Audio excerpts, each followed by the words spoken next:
নমস্কার বন্ধুরা, বাংলার ইনভেস্টর ইউটিউব চ্যানেলে আপনাদের সবাইকে স্বাগত জানাই। আজকে আমাদের মার্কেটের ওপেনিংটা ফ্ল্যাটিশ টাইপের হলেও তারপরে কিন্তু এই মার্কেট একটা খুব ভালো র্যালি দেখিয়েছে। মোটামুটি দেখতে পাচ্ছেন এই ওপেনিং থেকে 0.66% বেড়ে বন্ধ হয়েছে এবং পজিটিভ ব্যাপার যেটা সেটা হচ্ছে এই নিফটি 50 এটাই 24,000 এই লেভেলের উপরে ক্লোজ হয়েছে। আর আজকে সকাল থেকেই বোঝা যাচ্ছিল এই মার্কেট কিছুটা সবুজেই ওপেন হতে পারে। এই গিভ নিফটি এটা সেরকমই সংকেত দিচ্ছিল এবং তারপরে দেখতে পাচ্ছেন এই গিভ নিফটি এটাও কিন্তু ওপেনিংটা ফ্ল্যাটে থাকলেও পরে এখানে ভালো তেজি আসে। ইনভেস্টররা মনে করেই চলছে যে ইরান এবং ইউএস এর মধ্যে খুব তাড়াতাড়ি একটা ডিল সাইন হয়ে যাবে। এই ইরান দেখতে পাচ্ছেন তাদের দিক থেকে অফার দিয়ে রেখেছে, তারা এই স্টেট অফ হরমুজ এটা ওপেন করে দেবে এবং ট্রাম্প তিনি এই অফারটাও দিয়ে রেখেছেন। এই ইরান যে কোনো সময় এই আমেরিকাকে কল করতে পারে যদি তাদের নেগোসিয়েশন করার ইচ্ছা হয়। আর এই যে সিজফায়ার সেটা এখনো চলছে। ট্রাম্প এর আগেই ইরানের সঙ্গে যে সিজফায়ার তার টাইম ফ্রেম বাড়িয়ে দিয়েছিলেন, কোনো নির্দিষ্ট সময়সীমা কিন্তু তিনি দেননি। একটা অনির্দিষ্টকালের জন্য এই যে সিজফায়ার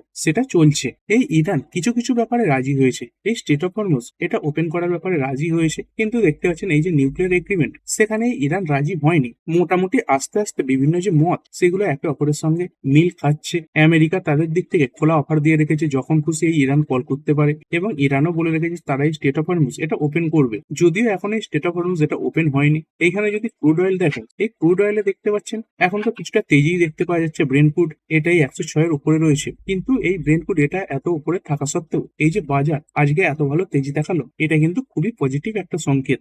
যদি এখানে দাঁড়িয়ে নিফটি 50 লেভেলের কথা বলি, দেখুন আগামীকাল এই যে নিফটি 50 তার এক্সপায়ারি রয়েছে, উপর দিকেও বাজার যেতে পারে এবং নিচের দিকেও বাজার নামতে পারে। এই নিচের দিকের যদি কথা বলি তাহলে 23,800 যদি নিফটি 50 ভাঙতে পারে তাহলে একটা পতন আসার সম্ভাবনা রয়েছে এবং আগামীকাল যেহেতু এক্সপায়ারি রয়েছে তাই নিফটি 50 এটা যদি 24,000 লেভেলের উপরে ক্লোজিং দিতে পারে তাহলে কিন্তু তেজির সম্ভাবনা থাকবে। এরপরে চলুন বিভিন্ন ব্রড মার্কেট ইন্ডাইসেস গুলো দেখবো। নিফটি 50 0.8% বেড়ে বন্ধ হয়েছে। নেক্সট 50 ও সবুজে দেখতে পাচ্ছেন। Bank, financial service, mid cap select সবই কিছুটা কিছুটা সবুজে বন্ধ হয়েছে। এই মিড ক্যাপ সিলেক্টটা আজকে তেজি বেশি ছিল, প্রায় 1.5%। তারপরে এখানে দেখতে পাচ্ছেন 100, 200, 500 এইগুলো সব প্রায় 1% একটু বেশি বাড়া। মিড ক্যাপ 50, মিড ক্যাপ 100 এগুলো 1.5% এর কাছাকাছি বেড়েছে এবং এই স্মল ক্যাপ এখানে তো এক্সট্রা অর্ডিনারি তেজি ছিল। এই স্মল ক্যাপ 100 এটা 1.90% বাড়া এবং এই স্মল ক্যাপ 50 এটাও 1.90% বাড়া। দেখুন মার্কেট যে আজকে এত ভালো তেজি দেখাবে এর এক্সপেকটেশন কিন্তু ছিল না, কিন্তু তারপরেও মার্কেট খুব সুন্দর র্যালি দেখিয়ে দিয়েছে। বড় বড় ইনভেস্টরদের বড় বড় বাইং এর জন্যই এই যে মার্কেট সেটা কিন্তু উপরে উঠছে। আমাদের মতো ছোটখাটো ইনভেস্টরদের ইনভেস্টমেন্টে এই যে বাজার সেটা কিন্তু উপরে ওঠে না, অর্থাৎ বড় ইনভেস্টরদের যে কনফিডেন্স সেটা কিন্তু বাজারের প্রতি বাড়ছে এবং ওভারঅল মার্কেট তো সেটাই সংকেত দিচ্ছে। যেখানে বাড়া শেয়ারের সংখ্যা 2549 খানা, সেখানে পড়েছে কতগুলো? মাত্র 800 খানা শেয়ার। তারই সঙ্গে সঙ্গে এই ইন্ডেক্স স্পেসিফিক তেজিও ছিল। নিফটি অটো 1.56% বেড়েছে, ফাইন্যান্সিয়াল সার্ভিস 0.27%, এফএমসিজি বেড়ে গেছে এই 0.5%-এর উপরে। তারপরে নিফটি আইটি দেখতে পাচ্ছেন, এই আইটির প্রতি তো কিছু নেগেটিভ রিপোর্ট ছিল যে H1B ভিসা নিয়ে যে বিল সেটাই আমেরিকা আনতে চলেছে। 3 বছরের জন্য তারা H1B ভিসা বাতিল করতে পারে, সেই বিল পার্লামেন্টেও গেছে, কিন্তু তারপরেও দেখতে পাচ্ছেন নেগেটিভ রিঅ্যাকশন কিন্তু দেখায়নি। 2.20% বেড়ে গেছে। মিডিয়া এটাও 2.30% বাড়া। মেটাল বেড়েছে 1.84%। ফার্মা দেখুন 2.62% বেড়ে গেছে। পিএসইউ ব্যাংক, প্রাইভেট ব্যাংক এগুলো কিছুটা তেজিতেই ছিল। রিয়েলটি এটাও 2.5%-এর কাছাকাছি বাড়া। এবং যদি গ্লোবাল মার্কেট দেখি, এই ড্যাক্স এটা দেখতে পাচ্ছেন কিছুটা সবুজে ট্রেড করছে। যখন আমাদের ইন্ডিয়ান মার্কেট চলছিল তখন এই তেজি আরো বেশি ছিল। তার সঙ্গে সঙ্গে ফুটসি 100 এটাও তেজিতে ছিল, যদিও বর্তমানে নেগেটিভে চলে এসেছে। তারপরে ক্যাক 40, ইউরোস্টক্স এগুলো দেখতে পাচ্ছেন সামান্য সামান্য পজিটিভে এখন ট্রেড করছে। আর এই এশিয়ান মার্কেট গুলো কেমন ছিল? এখানে জাপানের মার্কেট দেখতে পাচ্ছেন 1.38% বেড়ে বন্ধ হয়েছে। সাংহাই এটাও কিছুটা সবুজে। হ্যাংসেং এটা কিছুটা লালে বন্ধ হয়ে গিয়েছিল এবং এই কোসপি মানে সাউথ কোরিয়ার মার্কেট এটা দেখতে পাচ্ছেন 2%-এর উপরে বেড়ে ক্লোজ হয়েছিল। এই গ্লোবাল মার্কেট থেকেও পজিটিভ সংকেতই ছিল। আর এরপরে কিছু শেয়ার দেখে নেব। এখানে দেখতে পাচ্ছেন এই কোহেন্স লাইফ সায়েন্সেস লিমিটেড কিছুক্ষণ ট্রেড করার পর সরাসরি 20%-এর আপার সার্কিল লাগিয়ে দিয়েছে। এর পেছনের কারণটা কি? এইখানে কোম্পানি একজন ম্যানেজমেন্টকে নিয়োগ করতে চলেছে। দেখতে পাচ্ছেন এই সিবলা কোম্পানিতে যিনি এক্স সিও ছিলেন এই উমাং ভোরা, তাকেই কোহেন্স লাইফ সায়েন্সেস এরা এই কোম্পানির এক্সিকিউটিভ চেয়ারম্যান এবং এই গ্রুপ সিও পদে বসাতে চলেছেন। আর দেখুন কোম্পানির এই যে ম্যানেজমেন্ট তারা কিন্তু গাড়ির ড্রাইভারের মতো হয়। এই যে কোম্পানি সেটা একটা গাড়ির মতো এবং সেটাকে কিভাবে চালানো হবে সেটা কিন্তু এই ম্যানেজমেন্ট তারাই ঠিক করে। তো এরকম একজন বড় ব্যক্তির নাম সামনে আসার পর, যিনি এর আগে একটা বড় ফার্মা কোম্পানির বড় দায়িত্বও সামলেছেন, তারপরে এই স্টকে এত তেজি এসেছে। এই উমাং ভোরা তিনি এই কোম্পানির এক্সিকিউটিভ চেয়ারম্যান পদে বসবেন এই 1 মে 2026 থেকেই এবং এই গ্রুপ সিও পদে বসবেন এই মে 20 থেকে। তারপরে ব্লুজেট হেলথ কেয়ার 10% আবার সার্কিল লাগিয়েছে। ইন্ডিয়া সিমেন্টস লিমিটেড 5.03% বেড়েছে। এই কোম্পানি উইকেন্ডে তাদের নাম্বার পেশ করেছিল। কোম্পানি এই কোয়ার্টার পরের যে প্রফিট এটা দেখতে পাচ্ছেন 4 ফোল্ড মানে 4 গুণ এসেছিল। তারপরে টানলা প্ল্যাটফর্মস এটাই 20% আপার সার্কিল লাগিয়েছে, এরও নাম্বার ভালোই ছিল। এরপরে সান ফার্মা এটা 6.83% বেড়েছে। কোম্পানি একটা বড় অ্যাকুইজিশন প্ল্যান সামনে রেখেছে। কোম্পানি কি করতে চলেছে দেখতে পাচ্ছেন। এই সান ফার্মা এরা আমাদের ইন্ডিয়ার সব থেকে বড় ড্রাগ মেকার কোম্পানি।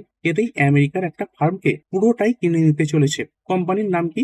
এই অর্গানন। এই আমেরিকার অর্গানন কোম্পানিটাকে এই সান ফার্মা এরা কিনবে। তো এই ডিলের ভ্যালু কত দেখতে পাচ্ছেন? 11.75 বিলিয়ন ডলারের ডিল হতে চলেছে। তো $1 বিলিয়ন বর্তমানে 9,000 কোটির কাছাকাছি। তো সেই হিসেবে দেখতে পাচ্ছেন প্রায় 1 লাখ কোটির কাছাকাছি এই যে ডিল সেটা হবে। যদিও এর আগে যখন এই খবরটা সামনে এসেছিল তখন সান ফার্মা স্টকটা পড়ে গিয়েছিল, কারণ মার্কেট এই টেনশনে ছিল যে এই কোম্পানিটা এত টাকা কোথায় পাবে, সেই কারণে পড়েছিল। কিন্তু আজকে দেখতে পাচ্ছেন আবার এই স্টকে তেজি এসেছে। তো এই অর্গানো এটা কি ধরনের কোম্পানি চলুন দেখে নিই। দেখতে পাচ্ছেন 103 বছরের পুরনো একটি কোম্পানি। হেডকোয়ার্টার কোথায় রয়েছে? এই আমেরিকাতে। কোম্পানির এখানে রেভিনিউ দেখতে পাচ্ছেন এই 2024-এর যে লেটেস্ট ডেটা ছিল সেখানে $6.40 বিলিয়ন রেভিনিউ দেখিয়েছিল।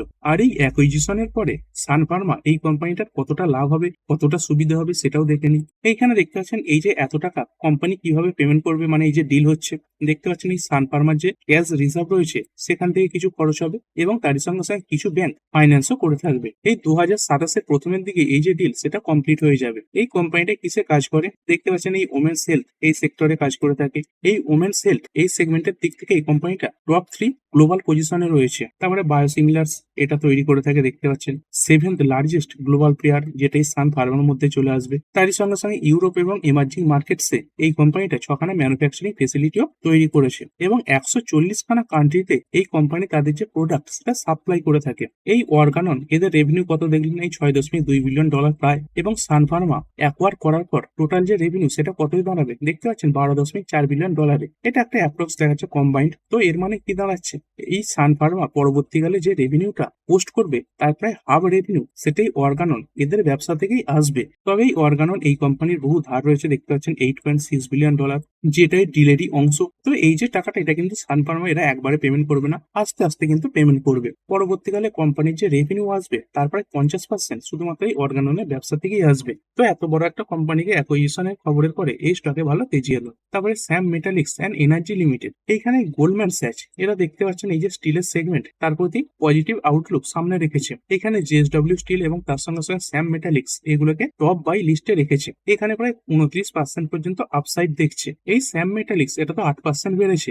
আরো একটা যে কোম্পানি বললাম এই জেএসডব্লিউ স্টিল, এটাও দেখতে পাচ্ছেন 2.33% তেজি এসেছে। তারপরে এই অনন্ত রাজ লিমিটেড, জি বিজনেস এই নিউজ সামনে রেখেছিল যে এই কোম্পানির দিল্লির অফিসে ইডি হানা দিয়েছে। তারপরে এই কোম্পানির কাছে বিভিন্ন যে এক্সচেঞ্জ গুলো রয়েছে মানে এনএসসি বিএসসি এরা ক্ল্যারিফিকেশন চায়। তো সেই ব্যাপারে এই কোম্পানি ক্ল্যারিফিকেশন সামনে রেখে দিয়েছে। কোম্পানি কি বলছে দেখতে পাচ্ছেন? তারা এটা স্বীকার করে নিয়েছে যে ইডি তাদের অফিসে ভিজিট করেছিল। কিসের ব্যাপারে? Seeking information related to disposal sale of investment in one of its associate company in the past and some other business information related thereto. এর আগে এই কোম্পানি তাদের একটা অ্যাসোসিয়েটেড কোম্পানিতে কিছু সেল করেছিল। তো সেই সেলের ব্যাপারে কিছু ইনফরমেশন চাইছিল এই ইডি, এবং কোম্পানি কি করেছে দেখতে পাচ্ছেন? ফুললি কোঅপারেশন করেছে, অর্থাৎ পুরো সহযোগিতা করেছে। এই ইডির যা যা প্রয়োজন ছিল সমস্ত নেসেসারি ডকুমেন্টস ইনফরমেশন এই ক্ল্যারিফিকেশন সবকিছুই সময় সময় দিয়েছে। কোম্পানি কি বলছে? এর ফলে তাদের এই যে real estate data centre cloud operation এতে নেগেটিভ ইম্প্যাক্ট পড়বে না এবং কোম্পানির এই যে বিজনেস অ্যাক্টিভিটিস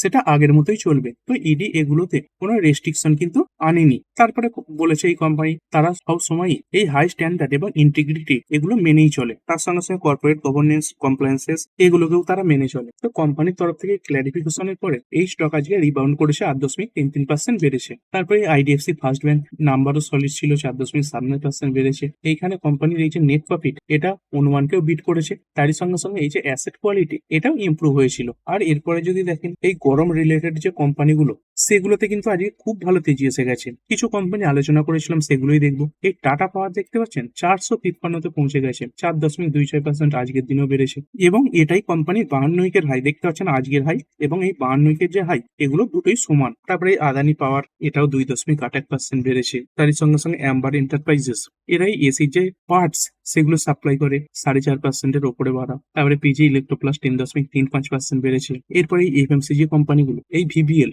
এরা তো কোল্ড ড্রিঙ্ক সেগমেন্টে কাজ করে থাকে, প্রায় 6% বেড়েছে। তারই সঙ্গে সঙ্গে এই কোম্পানির আজকে নাম্বারও এসেছে। তারপরে ভাদিলার ইন্ডাস্ট্রি এটা 6% বেড়েছে। তো এই ধরনের আরো অনেক যে কোম্পানি যেগুলো এই গরমের সঙ্গে যুক্ত রয়েছে, গরমে এই কোম্পানিগুলোর ব্যবসা বাড়ে, সেগুলোতে দেখবেন আজকে খুবই ভালো তেজি এসে গেছে। কারণটা কি? কারণ এবারে আমাদের ইন্ডিয়াতে এই যে গরম এটা খুব তাড়াতাড়ি এসেছে দেখতে পাচ্ছেন, এবং তার সঙ্গে সঙ্গে একটা সুপার এলনিনো এটা তো দানা বাঁধছে, মানে পরবর্তীকালে এই যে গরম সেটা খুব বেশি বাড়তে পারে। তারই সঙ্গে সঙ্গে 11খানা রাজ্যে এই যে হিটওয়েভ সেটা বইছে দেখতে পাচ্ছেন। বান্দা ইন ইউপিতে এই যে টেম্পারেচার সেটা 47.4 ডিগ্রি সেন্টিগ্রেডকে টাচ করেছে, এবং এই যে ফোরকাস্টার্স মানে যারা এই অনুমান করে তারা এটাই বলছে এই সুপার এলনিনোর কারণে এই যে গরম সেটা আরো বেশি বাড়বে। তো ঠিক আছে, এগুলো বাড়ার লিস্টে ছিল। এবার চলুন দেখে নিই সেই সমস্ত শেয়ার যেগুলোতে আজকে নেগেটিভিটি ছিল, যেগুলো পড়েছে সেগুলোতে কিন্তু এই যে পতন সেগুলো কম ছিল। কিছু কিছু শেয়ার তো দেখতে পাচ্ছেন এই 20% আপার সার্কিট পর্যন্ত লাগিয়ে দিয়েছে, সেখানে পড়া শেয়ারের যে পার্সেন্টেজ সেগুলো অত বেশি ছিল না। দেখতে পাচ্ছেন 7%, 8% এরকম পড়া। এই এমআরপিএল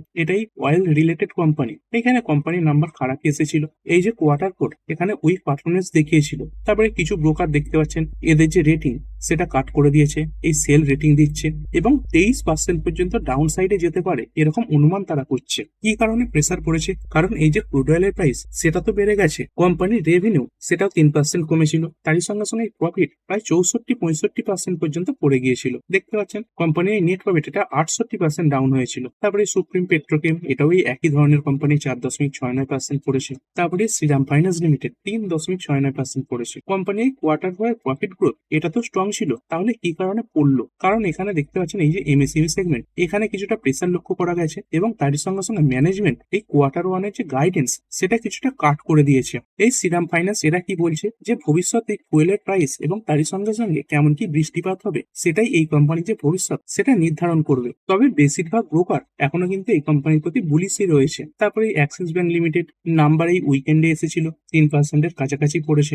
কোম্পানির নাম্বার মিক্স ছিল, এটাই বলেছিলাম উপরের দিকেও যেতে পারে বা নিচের দিকেও যেতে পারে, কারণ নাম্বারটা মিক্স ছিল, কোনো ক্লিয়ারিটি ছিল না। কোম্পানির প্রফিট এটা ফ্ল্যাট ছিল, তবে কিছু কিছু ব্রোকার মনে করছে এই কোম্পানিটা 30% পর্যন্ত উপরে যেতে পারে। তারপরে রিলায়েন্স ইন্ডাস্ট্রি শুরুটা কিছুটা নিচেই হয়েছিল, তারপরে দেখতে পাচ্ছেন একটা দারুণ র্যালি এসেছে। এই বোটম থেকে যদি দেখেন 4.5%-এর কাছাকাছি বেড়েছে, এবং নিফটি যে আজকে আস্তে আস্তে শেষ পর্যন্ত বেড়েছে তার পেছনে এই রিলায়েন্স ইন্ডাস্ট্রি এদের একটা বড় ভূমিকা রয়েছে। প্রথমত এই রিলায়েন্স ইন্ডাস্ট্রি এদের যে প্রফিট সেটা কমে গিয়েছিল, সেটার উপরে মার্কেট রিয়াকশন দেখিয়েছিল, দেখতে পাচ্ছেন ডাউনে ওপেন হয়েছিল, কিন্তু তারপরে মার্কেট দেখেছে এই প্রফিটের দিক থেকে মার্কেটের যে অনুমান ছিল সেটাকে এরা বিট করেছে, রেভিনিউকে বিট করেছে, তারপরে তেজি এসে গেছে। এবং দেখতে পাচ্ছেন এই যে ব্রোকাররা রয়েছে তার এই ওটুসি সেগমেন্ট এখানে কিছুটা উইকনেস দেখা গেলেও এই স্টকের প্রতি কিন্তু এখন দারুণ বুলিশ রয়েছে। Brokerage stay bullish despite weak O2C business. তারপরে 197 কমিউনিকেশন লিমিটেড এদের যে পেটিএম পেমেন্ট ব্যাংকের ব্যবসাটা তার যে লাইসেন্স সেটা আরবিআই ক্যান্সেল করে দিয়েছে। এই খবরে তো শুরুতে অনেকটা ডাউন হয়ে গিয়েছিল,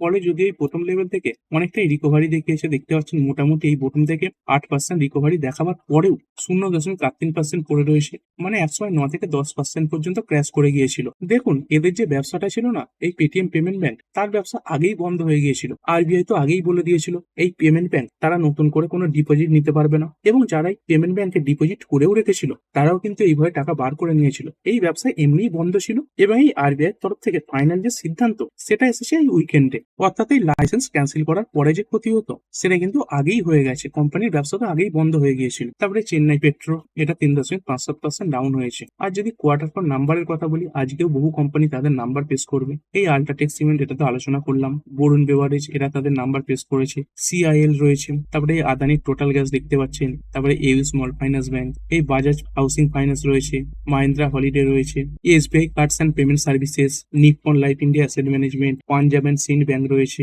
তারপরে Tamil Nadu Mercantile Bank, City Union Bank, Piramal Finance, the Phoenix Mill, Supreme Industry রয়েছে, Rossari Biotech, Rallis India, Huhtamaki India রয়েছে, Jindal Saw, Kirloskar Pneumatic Company, তারপরে অ্যাগি গ্রিন প্যাক রয়েছে, Astec Life Science, Jagsonpal Pharmaceuticals, Pratap Snacks, এরকম কোম্পানিগুলো তাদের নাম্বার পেশ করবে। তাদের মধ্যে কিছু কোম্পানি নাম্বার পেশ করে দিয়েছে, যেগুলো আলোচনা করে নেব। এই বরুণ বেভারেজ লিমিটেড দেখতে পাচ্ছেন ভালো তেজি আজকে ছিল। কেমন এলো কোম্পানির নাম্বার? এখানে সবসময় ইয়ারলি কম্পেয়ার করবেন, কারণ গরম রিলেটেড কোম্পানি এর আগের কোয়ার্টারের সঙ্গে যদি তুলনা করেন তাহলে ভুল হবে, কারণ আগের কোয়ার্টারে এই যে ডেটা এসেছিল সেটা মূলত শীতকালের যে ডেটা সেটা এসেছিল। তাই সবসময় ইয়ার অন ইয়ার ক্যালকুলেট করবেন। এই যে সেলস 5,567 থেকে বেড়ে 6,574 বেড়েছে, এখানে দেখতে পাচ্ছেন। এই অপারেটিং প্রফিট 1,263 থেকে বেড়ে 1,525, এটাও বেড়েছে। এই অপারেটিং প্রফিট মার্জিন যদি দেখেন, এই ইয়ার অন ইয়ার দেখতে পাচ্ছেন 23%, সেটা স্টেডি থেকে যে 23%ই এসেছে। এবং এই নেট প্রফিট যেটা ছিল 731 কোটি,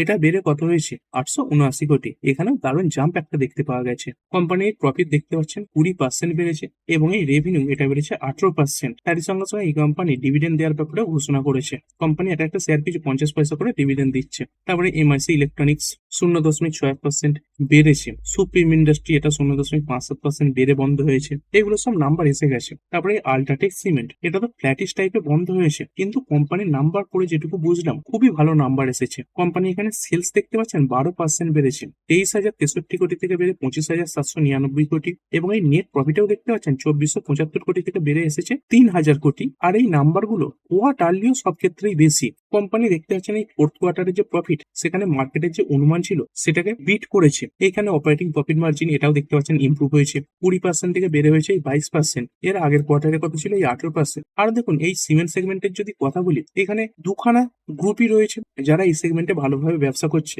একটা তো হচ্ছে বিড়লা, যাদের মধ্যে আল্ট্রাটেক সিমেন্ট রয়েছে, আর একটা হচ্ছে আদানি, যার এই অম্বুজা রয়েছে, এসএসসি রয়েছে। তো এরা কি করছে, আস্তে আস্তে মার্কেটের যে ছোটখাটো কোম্পানি সেগুলোকে কিনে নিচ্ছে। মানে এই যে কম্পিটিশন সেটা কিন্তু কমে আসছে। এই দুটো গ্রুপের মধ্যে কম্পিটিশন থাকবে এই সিমেন্ট সেক্টরের দিক থেকে। এবং এরকম কম্পিটিশন বেড়ে গেলে কি হবে, যেমন আমরা এয়ারটেল, জিও এগুলোর ক্ষেত্রে দেখেছি, কোম্পানিগুলো ইচ্ছা মতো তাদের প্ল্যানের যে প্রাইস সেগুলো বাড়িয়ে নিতে পারে। আর ভবিষ্যতে যখন এই সিমেন্ট কোম্পানিগুলো পরিমাণ কমে যাবে, মানে দুখানা গ্রুপ থেকে বিলং করবে, তখন এরাও কিন্তু এই যে সুযোগ সেটা নেবে, ইচ্ছা মতো দাম বাড়াতে পারে। তো এই দিক থেকে কিন্তু এই যে সিমেন্ট কোম্পানিগুলো এগুলোকে পোর্টফোলিওতে জায়গা দিতে পারেন। তার সঙ্গে সঙ্গে কোম্পানি একটা বড় মাপের ডিভিডেন্ডও ঘোষণা করেছে। এইখানে কোম্পানি দেখতে পাচ্ছেন 240 টাকা করে ডিভিডেন্ড দেওয়ার ব্যাপারে ঘোষণা করে দিয়েছে। তারপরে SBI Cards and Payment services limited নাম্বারের পরে ফ্ল্যাটিশ টাইপে বন্ধ হয়েছে। তারপরে মাহিন্দ্রা হলিডেজ নাম্বারের পরে 4% ডাউন হয়েছে। কেমন নাম্বার ছিল এখানে, সেলস এটা 5% বাড়লো, বাকি প্যারামিটার গুলোর দিক থেকে খারাপ। এখানে নেট প্রফিট দেখতে পাচ্ছেন এই 73 কোটি থেকে পড়ে 41.5 কোটি এসেছে। এবিটা এটাও খারাপ, 204 থেকে পড়ে হয়েছে 197। তারপরে বাজাজ হাউসিং ফাইন্যান্স লিমিটেড